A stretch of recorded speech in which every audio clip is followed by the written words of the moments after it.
বিসমিল্লাহির রহমানির রহিম। বাংলাদেশের মহান বিজয়ের ৫৫তম দিবস উপলক্ষে বিএনপি আয়োজিত আজকের এই আলোচনা সভার সম্মানিত সভাপতি জনাব মির্জা ফখরুল ইসলাম আলমগীর, মঞ্চে উপস্থিত জাতীয় স্থায়ী কমিটির সম্মানিত সদস্যবৃন্দ, সম্মানিত কেন্দ্রীয় নেতৃবৃন্দ, আমার সামনে উপস্থিত বিভিন্ন শিক্ষক, বুদ্ধিজীবী, বিএনপি এবং অঙ্গ সহযোগী সংগঠনের নেতা কর্মী, সমর্থকবৃন্দ, সহকর্মীবৃন্দ, সাংবাদিক ভাইরা, আসসালামু আলাইকুম। দেশের ইতিহাসের সবচেয়ে গৌরবোজ্জ্বল দিন আমাদের আজকের এই মহান বিজয় দিবস। যতদিন বাংলাদেশ থাকবে, কখনো এই দিবসের গুরুত্ব এবং তাৎপর্য কিন্তু মলিন হবে না। তবে একটা বিষয় আমাদের সকলের মনে রাখা বা স্মরণ রাখা দরকার, এবং অবশ্যই একই সাথে সতর্ক থাকা দরকার। সেটা হলো বাংলাদেশের মহান যে মুক্তিযুদ্ধ, এই স্বাধীনতা, এই মুক্তিযুদ্ধ বা স্বাধীনতাকে প্রশ্নবিদ্ধ করার জন্য, প্রশ্নবিদ্ধ করতে দেশি বিদেশি অপশক্তি তখনও যেমন সক্রিয় ছিল, এখনো ঠিক একইভাবে তারা সক্রিয়। সময়ের সাথে সাথে হয়তো ষড়যন্ত্রকারীদের রূপ, রং, চেহারা হয়তো পাল্টেছে, কিন্তু চরিত্র ভিন্ন একদমই পাল্টায়নি। তাদের চরিত্র বিন্দুমাত্র পাল্টায়নি। সম্মানিত উপস্থিতি, বাংলাদেশ কিন্তু হঠাৎ করে সাগরের বুকে বুকে ভেসে ওঠা কোনো ভূখণ্ড নয়। এখানে সকল বক্তা বলেছেন, যারা আলোচনা করেছেন, আলোচকবৃন্দ সকলেই বলেছেন, লাখো শহীদের আত্মত্যাগ আর অসংখ্য মা বোনের সম্মানের বিনিময়, সম্ভ্রমের বিনিময় বাংলাদেশ নামক এই ভূখণ্ডটি আমরা অর্জন করেছি, এই স্বাধীনতাটি আমরা অর্জন করেছি। স্বাধীনতা এবং মুক্তিযুদ্ধের সেই গৌরবময় ইতিহাস নিয়ে রচিত হয়েছে অসংখ্য গল্প, কবিতা, বই রচিত হয়েছে। অনেকেই হয়তো জানেন, স্বাধীনতা এবং মুক্তিযুদ্ধের পূর্বাপর ঘটনা বলে নিয়ে স্বাধীনতার ঘোষক, বাংলাদেশের স্বাধীনতার ঘোষক শহীদ রাষ্ট্রপতি জিয়া রহমানের নিজের লেখা কিন্তু একটি প্রবন্ধ রয়েছে, এবং সেটির নাম একটি জাতির জন্ম। এই নিবন্ধনটি বা প্রবন্ধটি আমাদের স্বাধীনতা এবং মুক্তিযুদ্ধের ইতিহাসের একটি অনন্য দলিল।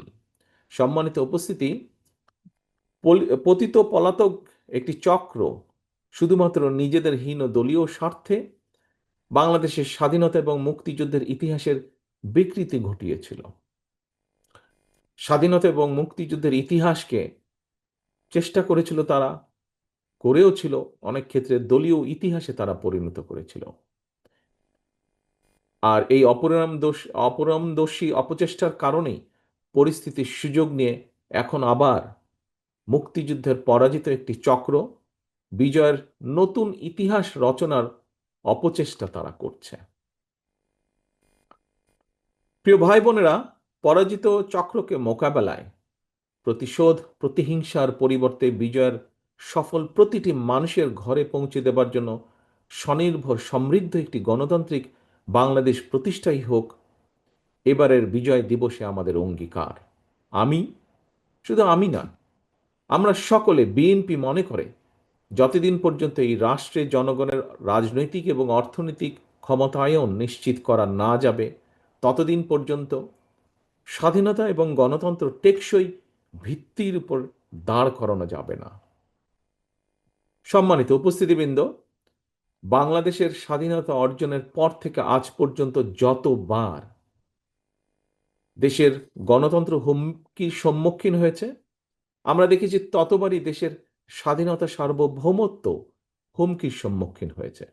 1975 সালের 7ই নভেম্বর কিংবা 2024 সালের 5ই আগস্ট, ইতিহাসের প্রতিটি বাঁকে এর সত্যতা কিন্তু প্রমাণিত হয়েছে। কখনোই জনগণকে ক্ষমতাহীন করে রাষ্ট্রযন্ত্র কখনোই ক্ষমতাশীল হয়ে উঠতে পারে না।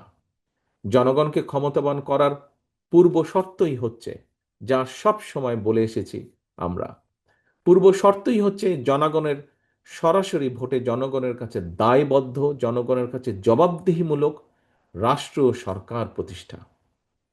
এবং এ কারণেই বিএনপি সব সময় রাষ্ট্র এবং সরকারে জনগণের অধিকার প্রতিষ্ঠা করতেই যে কোনো মূল্যে দেশে অবাধ, সুষ্ঠু এবং নিরপেক্ষ নির্বাচন অনুষ্ঠানের পক্ষে সকল সময় দৃঢ় অবস্থান গ্রহণ করেছে।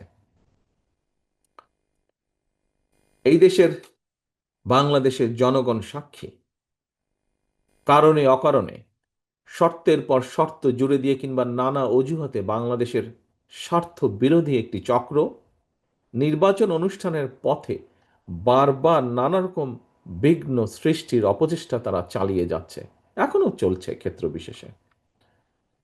আল্লাহ রহমতে আলহামদুলিল্লাহ সব রকম বাধা উপেক্ষা করে প্রায় ১.৫ দশকেরও বেশি সময় পর নির্বাচন কমিশন শেষ পর্যন্ত জনগণের সেই কাঙ্ক্ষিত জাতীয় নির্বাচন অনুষ্ঠানের তারিখটি ঘোষণা করেছে। তবে প্রিয় ভাই বোনেরা, সতর্ক থাকতে হবে, ষড়যন্ত্র কিন্তু এখনো থেমে নেই। গণতন্ত্রের পক্ষে সাহসী সন্তান ওসমান হাদিকে গুলি করার যে ঘটনাটি, এটা কিন্তু সেই ষড়যন্ত্রের অংশ। কি ছিল ওসমান হাদির অপরাধ? একজন রাজনৈতিক কর্মী হিসাবে আমার মনে যে প্রশ্নগুলি দেখা দিয়েছে, এই কয়েকটি প্রশ্নের জবাবের মধ্যেই আমার মনে হয় গণতান্ত্রিক জনগণের সামনেও এই যে এই ঘাতকদের চরিত্র স্পষ্ট হয়ে উঠবে। আমার মনে একজন রাজনৈতিক কর্মী হিসাবে যেই প্রশ্নগুলো দেখা দিয়েছে, এক, বর্তমান অন্তর্বর্তীকালীন সরকার বা সরকারকে যদি ব্যর্থ করা যায়, কারা তাহলে খুশি হবে? দুই, নির্বাচন ছাড়াই বর্তমান অন্তর্বর্তীকালীন সরকারকে বহাল রাখা গেলে কারা লাভবান হবে? তিন, দেশে জনগণের ভোটে জনগণের সরকার প্রতিষ্ঠিত না হলে কাদের লাভ? প্রিয় ভাই বোনেরা, আমি বিশ্বাস করি এইসব প্রশ্নের জবাবের মধ্যেই হাদির ঘাতকেরা লুকিয়ে রয়েছে। স্বাধীনতা প্রিয় গণতান্ত্রিকামী জনগণের শত্রুরা ঘাপটি মেরে রয়েছে এইসব প্রশ্নের ভেতর। প্রিয় ভাই বোনেরা, সম্মানিত উপস্থিতিবৃন্দ, প্রিয় নেতৃবৃন্দ, আমি বিজয় দিবসের এই গৌরবজনক সময় দৃঢ়ভাবে বলতে চাই, যারা স্বাধীনতা প্রিয় গণতান্ত্রিকামী জনগণকে ভয় দেখাতে চায়, তার অবশ্যই ব্যর্থ হবে ইনশাল্লাহ। ভয়ের কোনো কারণ নেই। মানুষের জয় পরাজয়, জীবন মৃত্যু সবকিছু আল্লাহর হাতে নির্ধারিত। সুতরাং আল্লাহর উপরে ভরসা রেখে আমরা সকলে যদি ঐক্যবদ্ধভাবে জনগণের অধিকার প্রতিষ্ঠার মিছিল এগিয়ে নিয়ে যেতে থাকি, ইনশাল্লাহ ষড়যন্ত্রকারীরা অবশ্যই পিছু হটতে বাধ্য হবে। ১৯৭১ সালে প্রমাণিত হয়েছে, ২০২৪ সালে প্রমাণিত হয়েছে, ১৯৭৫ সালের ৭ই নভেম্বর ৯০-এ স্বৈরাচার বিরোধী আন্দোলন, প্রতিটি আন্দোলন সংগ্রামে প্রমাণিত হয়েছে, জনগণ ঐক্যবদ্ধ থাকলে জনতার বিজয় কেউ ঠেকিয়ে রাখতে পারে না। আমি দৃঢ় কণ্ঠে বলতে চাই, নির্ধারিত সময় নির্বাচন ইনশাল্লাহ অনুষ্ঠিত হবে।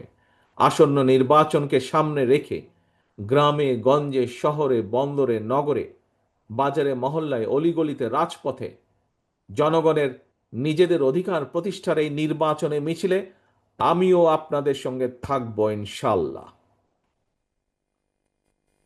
প্রিয় ভাই বোনেরা, আসন্ন জাতীয় নির্বাচন কিন্তু কেবলমাত্র একটি এক্সপেরিমেন্ট বা এক্সপেরিয়েন্স অর্জনের নির্বাচন নয়। সম্মানিত মহাসচিব সাহেব আজকের অনুষ্ঠানের সভাপতি কিন্তু ওনার বক্তব্যে বলেছেন, আমিও অতীতে বারবার বলেছি, আসন্ন জাতীয় নির্বাচন অতীতের যে কোনো নির্বাচনের চেয়ে জটিল এবং গুরুত্বপূর্ণ। কেন? এবারের নির্বাচনের সঙ্গে জড়িত আছে বর্তমান এবং ভবিষ্যৎ প্রজন্মের স্বাদ, আশা, আকাঙ্ক্ষা, স্বার্থ এবং সম্ভাবনা। সর্বোপরি এবারের নির্বাচনের সঙ্গে জড়িত আছে বাংলাদেশের স্বার্থ এবং সার্বভৌমত্বকে সুসংহত রাখার প্রশ্ন। প্রিয় ভাই বোনেরা, আগামী দশকটি হবে রূপান্তরের দশক এবং এই চিন্তা নিয়েই আমরা আমাদের দেশ গড়ার কর্মসূচি বাস্তবায়নের পরিকল্পনা তৈরি করেছি। দেশের জনসংখ্যার অর্ধেক নারী, 4 কোটি বা তারও বেশি তরুণ, কোটি কোটি কৃষক, শ্রমিক, কর্মক্ষম এই জনসংখ্যাকে কাজে লাগিয়ে বাংলাদেশের বিজয়কে সুসংহত করাই হচ্ছে বিএনপির একমাত্র লক্ষ্য।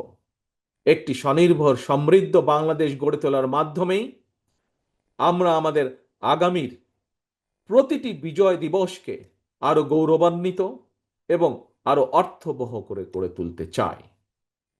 মহান বিজয় দিবসের এই প্রাক্কালে আমি দল, মত, ধর্ম, বর্ণ নির্বিশেষে কৃষিজীবী, শ্রমজীবী, পেশাজীবী, শিল্পী,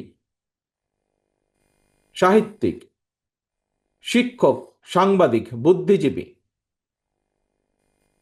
ওলেমা, আলেম, পীর, মাশায়েখ তথা বাংলাদেশের সকল শ্রেণী পেশার মানুষ, প্রতিটি নাগরিককে জানাই মহান বিজয় দিবসের আন্তরিক শুভেচ্ছা। মহান বিজয় দিবস উপলক্ষে বিজয়ের বার্তাকে, প্রিয় ভাই বোনেরা, বিজয়ের যে বার্তা, এই বার্তাকে আমরা শুধুমাত্র স্লোগানের ভিতরে সীমাবদ্ধ রাখব না। বিজয়ের সুফল প্রতিটি নাগরিকের ঘরে ঘরে পৌঁছে দিতে আসন্ন জাতীয় নির্বাচনে বাংলাদেশ জাতীয়তাবাদী দল বিএনপি বা ধানের শীষ আবারও জনগণের সহযোগিতা, সমর্থন এবং সুযোগ প্রত্যাশা করছে। পরিশেষে আল্লাহর দরবারে 1971 সালের স্বাধীনতা অর্জনের যুদ্ধে শহীদ এবং 2024 সালে স্বাধীনতা অর্জনের যুদ্ধে শহীদ এবং 71 থেকে আজ পর্যন্ত দেশে গণতন্ত্র এবং জনগণের অধিকার প্রতিষ্ঠার আন্দোলনে সকল শহীদদের রুহের মাগফিরাত কামনা করছি। আল্লাহর দরবারে প্রতিটি আন্দোলন সংগ্রামে হতাহতদের দ্রুত আরোগ্য কামনা করে আমার বক্তব্য আজ এখানেই শেষ করছি। আল্লাহ হাফেজ। বাংলাদেশ জিন্দাবাদ।